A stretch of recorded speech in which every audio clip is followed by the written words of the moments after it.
Tim Komisi Pemberantasan Korupsi (KPK) menyegel sejumlah ruangan di kantor Wali Kota Ambon.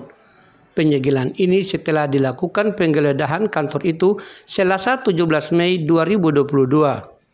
Penggeledahan itu dilakukan guna mencari sejumlah bukti tambahan terkait kasus dugaan korupsi yang dilakukan Wali Kota Ambon Richard Lohanapesi yang saat ini sedang ditahan di KPK.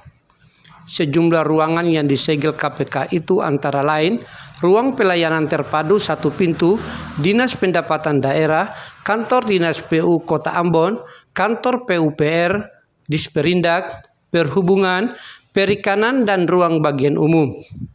Reporter Maluku News Edilato Konsina yang meliput langsung penggeledahan itu melaporkan tim KPK berhasil mengamankan sejumlah dokumen penting sebagai bukti tambahan penyidikan. Sejumlah dokumen itu kemudian dimasukkan ke dalam koper. Saat penggeledahan itu, suasana pun sepi dari pegawai. Dari Ambon, Edilato Konsina, Maluku News.